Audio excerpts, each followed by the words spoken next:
Sing cilik dhewe iki lanang kabeh anake, lanang kabeh. Iki umur 3 tahun to. Oh. Nek sore wis iso njukuk beras. Saka jimpitan. Lho. Disiki wong rondo. Wah, berarti anakku segede iki dadi maling. Ah iya. Sone entuk colongan oke ya, Le. Aja lali nanggap ayang. Ya aja ya colongan oke kecekel cilaka ora. Engko do meneng wae ora mung padha pidato. Mari kita melestarikan, mari kita mencintai tanpa ada respek sedikit pun. Iya. Kowe nesuro sapa, Gong? Nesuro bojoku. Aku oleh muni-muni karo wong liya. Aku ora wani karo bojoku. Oh. Aku nek nesuro bojoku tak unek-unekke tanggaku. Ono dalang tak tembak wis kok. Piye? Waduh, Mas iki mau karo Pak Polisi nyor tembak. Tembak. Tembak. Lho, biasanya kan kowe sing tak tembak. Iya. Emang punya pistol ya? Punya.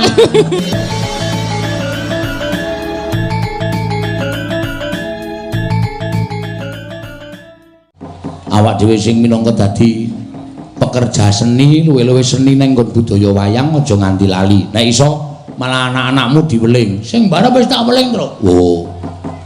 Sing bareng lah senengane saiki wis mulai gambar-gambar gedung, sajake arep dadi inspektur. Apa? Inspektur arsitektur. Arsitektur. Heeh. Ta weling kowe iso nek dadi wong sugih ya, Le. Aja lali nyuwargakno bapakmu nek upama bapakmu wis ora ana, kowe sasi pisan nanggap wayang ya nggo munjung bapakmu. Anakku sing barep siap. Wih. Sing nomor 2 lanang, Tru. Oh, cita-cita dadi polwan. Lho. Si. Pengen dadi apa anakmu? Polisi. Heeh, dadi apa? Polwan. Lanang apa wedok? Lanang. Nek lanang iki cukup polisi, nek polwan iki jane kowe ngerti ora? Kepanjangane saka polwan iki apa? Ayo polisi. Ha iya polisi wanita. Kuwi sing cita-cita polwan iki wedok. Wah, wedok to? Heeh. Berarti tak pernah ke iso anakku. Heeh. So nek kowe dadi jenderal ya, Le. Heeh. Aja lali nanggap wayang nyuwargakno wong tuwa. Heeh. Sing cilik dhewe iki lanang kabeh anake, lanang kabeh. Iki umur 3 tahun to. Oh. Nek sore wis iso njukuk beras. Saka jimpitan. Lho. Disiki wong rondo. Wah, berarti anakku segede iki dadi maling. Ah iya. Sone entuk colongan oke ya, Le. Aja lali nanggap ayang. Ya aja ya colongan oke kecekel cilaka ora. Pokoke kudu tetep ngrembaka lestari. Ha iya.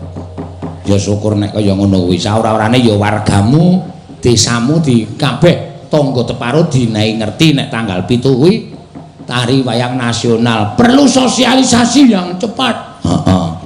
Dan tanggap. Ha iya.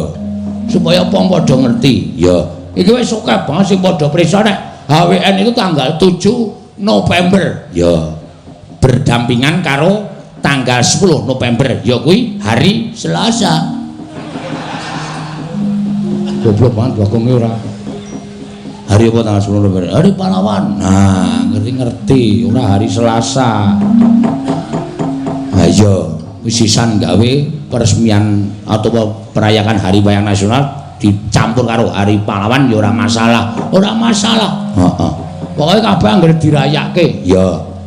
Para bapak-bapak kamarentah sing padha lenggah ning dhuwur kana, sing lenggah ning daerah-daerah kudune padha prisa nek tanggal 7 November kuwi hari wayang nasional. Mula wis diresmeke oleh Bapak Presiden Jokowi. Mula nek ora nganti do nganake wayangan ki kok Le kebangetan. Ha iya. Bangetan ya, Kong. Bangetan ora. Sengit aku. Heeh. Ya kowe sing wajib ngelingake. Mula lumantar media iki di streaming pirang-pirang lho, Tru. Heeh. Sing streaming sore mau 22.000. Mbok iki mundak mbok suda. Akeh sing padha mresani. Mesti salah sijine ana sing minangka anggota DPR utawa anggota DPRD utawa lengganing pemerintah daerah. Mestine engko kandha kanca-kancane nek tanggal 7 kuwi hari wayang nasional. Mula setiap daerah kudu nganake. Ah iya. Bener ngono. Heeh. Ora mung padha meneng wae, ora mung padha pidato. Mari kita melestarikan, mari kita mencintai tanpa ada respek sedikit pun. Iya. Kowe nesuruh sapa, Gong? Nesuruh bojoku. Lah kok muni-muni karo wong liya? Aku ora wani karo bojoku. Oh. Aku nek nesuruh bojoku tak unek-unekke tanggaku. Aneh. Senengane isa-isane kaya ayo diunek-unekke bojone kok tanggane. Ora wani galak banget e. Ha iya. Ayo nembang yo. Yo. Memperingati hari wayang kudu nembang sing gayeng. Ya. Sore mau ana sing nyuwun sesideman lho, Tru. Urung dipinangkani. Monggo panjenengane kuwi adoh-adoh le padha rawuh mrene. Halo, Pak. Halo. Pagi, Pak. Pagi. Wah, sindenku kemayu-kemayu. Bareng nek Jakarta terus pagi, Pak. Iya, ketonto. Hah? Ketonto. Ya enggak apa-apa. Iya. Semua itu nanti lama-lama kulina. Iya. Iya, lama-lama ya. Iya. Ayo cara Bandung. Ya diaturake.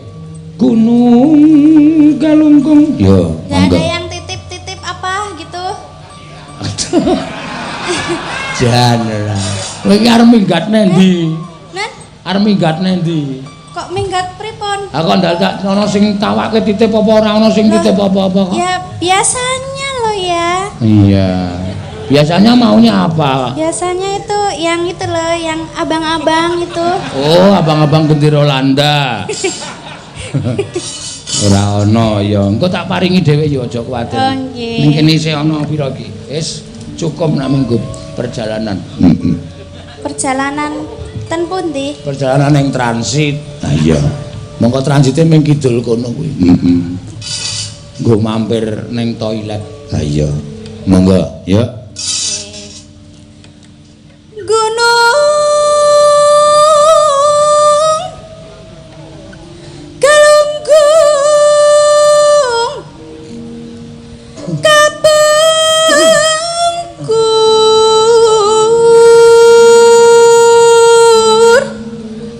Pak Sena pernah ke Jawa Barat, Pak? Siapa? Panjenengan. Ayo permen. Pernah. Pernah. Oh, pernah. Bandung. Berarti tahu dong bahasanya. Tahu. Tahu. Iya. Maksudnya? Hah? Maksudnya gimana kalau saya tahu?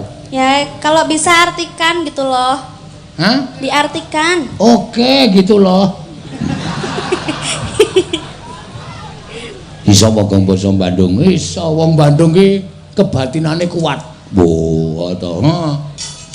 Aku tahu nang Bandung tuku pelem kuwi liwat ngarepe wong-wong kuwi di sapa, "Mangga, Bang." Ngono ya. Wih, kok ngerti ya aku ngono. Padahal tuku dhek ora weruh lho. Heeh. Tak baleni neh. Aku tuku pelem meneh liwat ngarepe wong-wong iki, "Mangga, Mang." Lho, ngerti meneh. Dian iki aku kebatinane wong Yojo karo kebatinane wong Bandung. Aku terus lunga meneh tuku salak. Terus kono muni, "Mangga, Mang." "Du, salak." Aku ngomong. Ngene lho, mangga iki tegese monggo. Wo tak kira nek pelem e. Soale aku pas tuku pelem. Ha iya. Angel basa kono. Mangga, Mang. Atosi wis. Ha iya. Aku tau nang toilet ya didodok wong Bandung. Dodok-dodok, "Mang, atos, Mang, atos." Aku lewangsulan, "Ora encer aku." Bulatos ki wis. Ora ada. Ha iya. Ora paham. Ha iya. Iki mau apa Gunung Galunggung iki? Cetane Gunung Galunggung artine. Terus Gunung Sumedang Ketunjang. Gunung Sumedang Ketunjang. Gunung Galunggung karo Gunung Sumedang jejer. Heeh. Loro gununge. Heeh. Terus ketunjang. Oh. Ketunjang apa? Durung ngerti iki mulane terus kesik cakepane. Kayak sing nunjang sinten niku? Ambok kuwi adalah gunung ya sak nggon-nggon. Ya, terus Talaga. telaga. Jelas kuwi basa Jawane ya telaga. Ten gunung ada telaga. Nah iya, gunung loro tengahe ana telaga. Terus Sakawayana Sang Kawayana di sekitarnya. Wow, di sekitar telaga kuwi mau. Terang kicik di tengah gua. Mudiar kowe terang kicik di tengah gua. Arang wis ra ana nggon. Ah iya. Anane gua ya le ning kono le terang kicik. Terang kicik niku tegese napa? Terang kicik ki apa ya? Kae lho ana kendang tratum gendang dut kicik-kicik ngono kae. Oh, ten gua icik-icik. Heeh, kene paham. Oh, icik-icik ahem. Terus Tunungna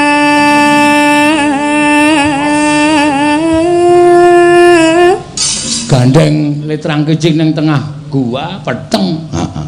Dunungna ki nggone dadi ra ketemu-ketemu nggone. Endi ta iki? Endi ta iki? Lah apa mboten sang wancor? Ame ngarep terang kicik kok. Atene ngobong endi-endi? Ah iya. Lah ngobong napa? Lah ten gua niku rak antene ming watu to, Pak. Ane wah jan wis terus nase to.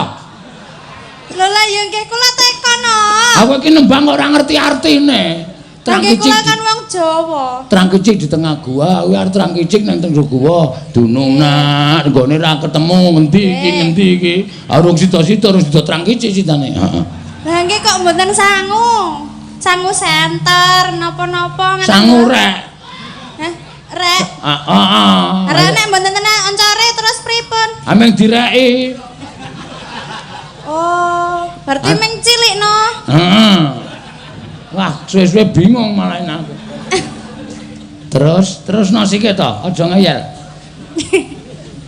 Ulah pundung tulis sungkurulan sungkan. Mudiar kowe, olah pundung terus sungkur ulang sungkar. Wis pokoke nek goleki nggone iki ora ketemu-temu. Terus entuk endi sing entuk kempal, endi sing entuk lengan. Kuwi goleki apa? Meneng to. Terus Tadi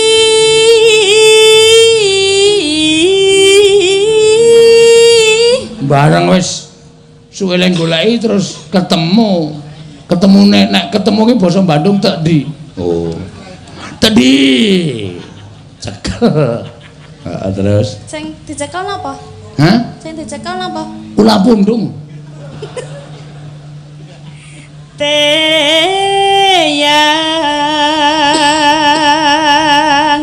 Teyane apa, Gong? Sate ayam. Ora teyam.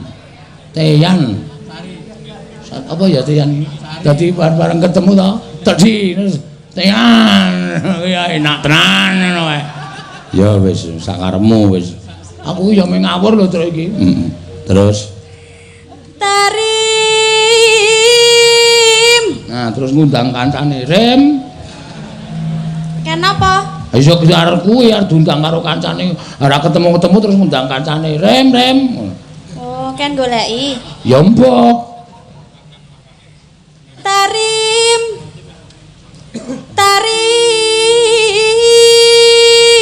Mes ora krungu tarim.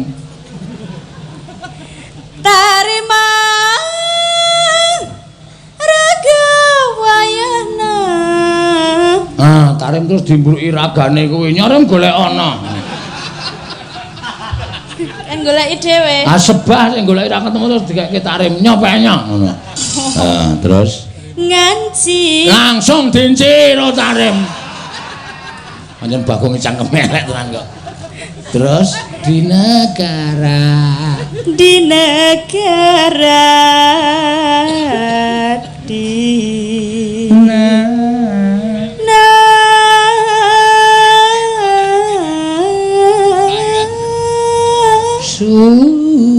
Susi Sunda.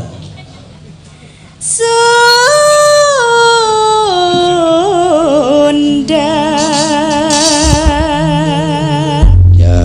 Ya, mangga. Bajing loncat dados.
Iya, mung gumunku lho kok. Gumune ngono apa? Rumangsaku sinden ki nek nembangke apa mripate tekan kono-kono ya. Sebabe kok ana sing nyawer saka pojokan simpingan barang kok ya weruh ngono. Wah, iya mungkin ya cenanangan. Dadi bajing lunjang. Jeratan. Karo mripate cenanangan tekan kono. Ya sajake. Elisa, ayo sa, kowe genes sa. Heeh. Elisa Urkarus.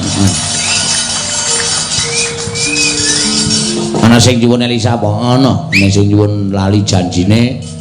Engko bar lali janjine sinden songo dijokke kabeh terus. Kon apa? Bal-balan. Bal-balan jengkulmu mlaksot ya ora. Kon nembang liwong. Ya, ngomen karo cendol dawete. Heeh. Pak Seno, Mas Bagong, niki ajeng ngaturke panuwun. Kagem Mbak Kristina Windarti ini ngasih selendang semua sinden. Semua sinden? Iya, sama seragam. Iya. Terima sinden kasih. mongko ora tau nganggo selendang. Iya. Nek adem-adem lho Pak, nek ning Wonosobo barang nika. Ora nggon kuwi, jane sinden ki apike nek nyandang jongone iso dikompliti. Nganggo selendang apik lho, ra iso wangun kae sendange disrempang ngiwa apa nengen. Heeh. Oh iya kayak zaman dulu itu ya. Iya, kuwi ya tradisine maca Jawa ki nganggo slendang. Lah aku mau nek tuwek. Hah? Engko mau nek tuwek. Sinden nganggo kebaya kempang-kempang ya mau nek tuwek.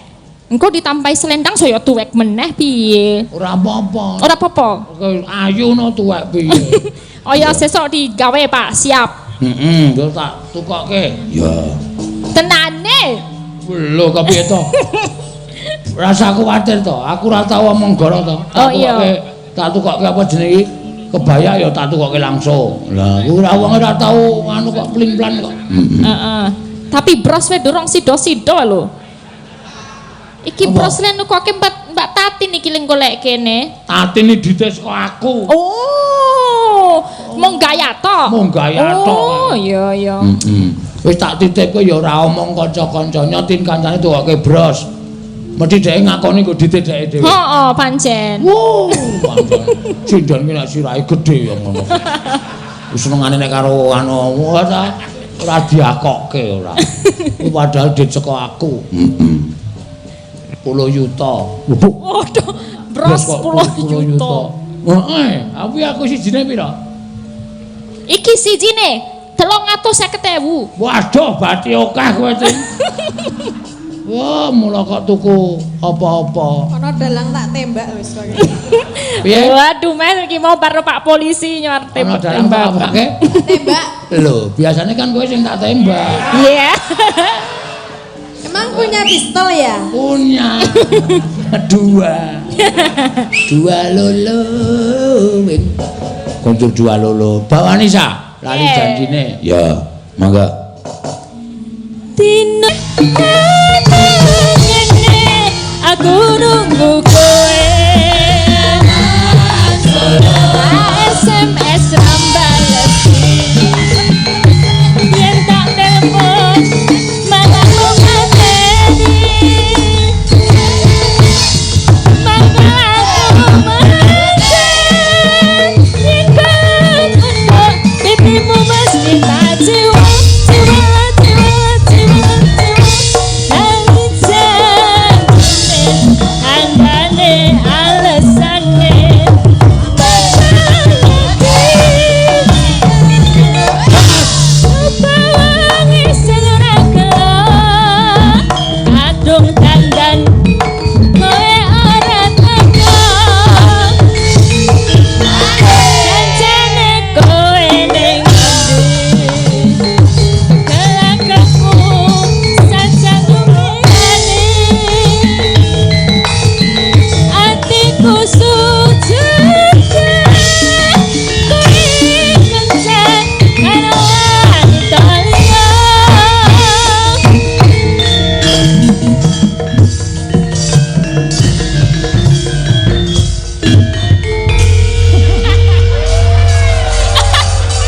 Piye barang tentekan kok doyak-doyakan sampe naik dhewe.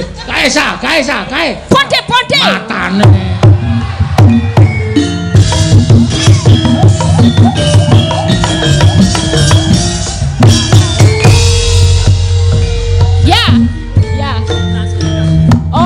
tadi udah selendang biru. Pak siapa? Sumanto.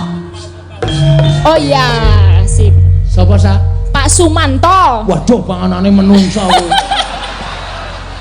Ketua Umum Pawasri. Heeh, sapa? Minta selendang biru. Oh, iki mau? Lah iki mau sing nyanyi selendang biru sapa? Kedet. Nah, sing nyanyi Bagong ya. Ya iki nggo Bagong. Jadi kanggo ganti katon jero. Mbok ora anarkis reng. Gerpisane kok dikepek. Wis engko ben dipek karo sinden-sinden. Iya. Wah ya nyenengke ya. Mau nyuwun sendang biru truk iki ana adet nang banyak terus ya wis tak tampanan iki. Ayo. Mau sing wis ngaturke sendang biru sore mau. Ayo. Yo. Pungkasan ya, Gong. Sinden songo. Ayo, mike cukup ora? Hah? Ana pira mike? 7 8 ya wong 8 ya wong 8 sing keri Prastiwi mesake kae vertigo Prastiwi kae. Oh to, sindenku sing pojok dhewe lagi vertigo mau wis sambat. Oh, mlono le sirahe tak mengleng terus to. Heeh. Mergo kae ndeloke penonton iki sirahe do nang ngisor. Oh. Wis rada parah kae. Heeh. Mau taren aku isane pire? Ayo ndasmu diwalik aku ya. Ora mari. Ha iya, ya wis piyai sing enom-enom kabeh, ayo. Apa pamundutan iki lho liwong pirang-pirang lho, Tru. Oh iya. Monggo gek cek-ceken ndak jamis lak ngoyak yo.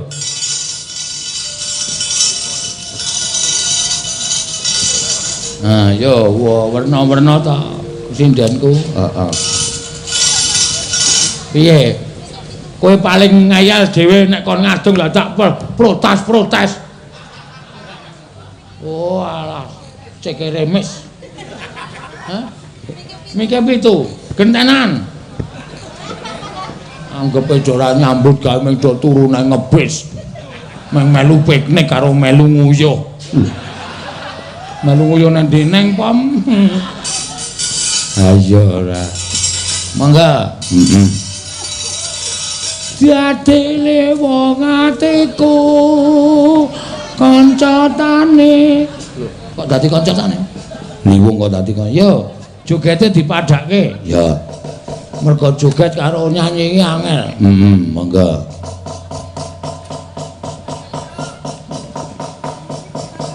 Damai, dadi kok damai. Dadas yo.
Gerake gleleng tenan ame Elisa to. Ayo Mbak Wayu, silakan ambil Mbak Wayu.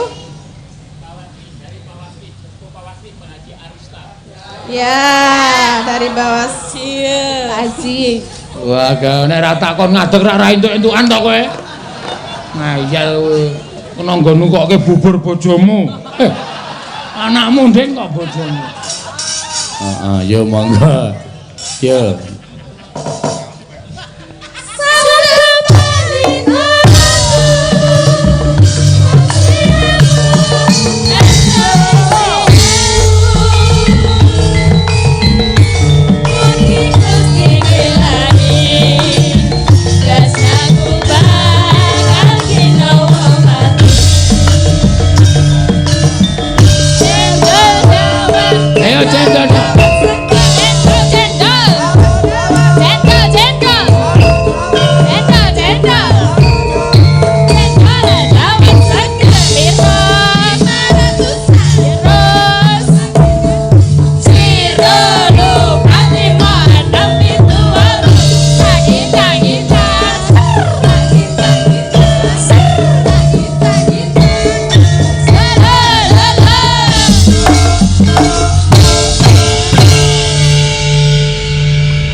piye? Lah, Sing piye? tak matke kowe bokongmu dipatri ya. Dek sapa tah? Kowe. Aku apa? Oh, Aku wis goyang ini lho. Aku ora mangan kowe, mangan pojokan kae. Kuwi jan Ya wis sobah, Pak. gegere sopaan. Iya, ya wis ora apa-apa. Mangga, yuk. Teruske. Bokonge ra obah kek entuk, Pak. Hah? Entuk-entukan meneh, kabur meneh, syukur. Ya, dicekeli. Ya. Kinar benci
Pancen Elisa iki kenjingan demit iki kok. Oh, dipepet-pepetke ngono aku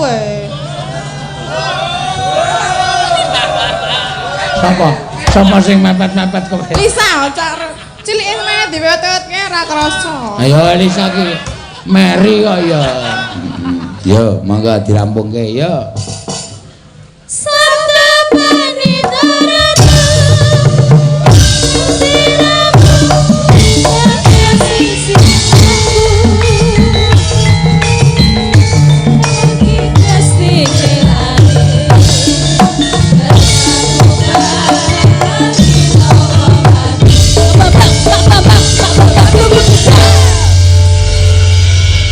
Matur suwun Bali ya. Sinden senpolu nembang liwung kabeh. Enggak kok nembang liwung terakhir isih ana tembang sing urung diaturake. Ya. Apa Kong? Ki kon awak dhewe sebo, sindenku nembang ya kuwi balpis. Oh. Balpis ki apa? Balapan pipis. Balapan pipis jengkul murah. Ayo nganggo serpek wae. Ya. Kok ndak selak kentekan wektu wong tune jam 4 Heeh. Nang ndi mangu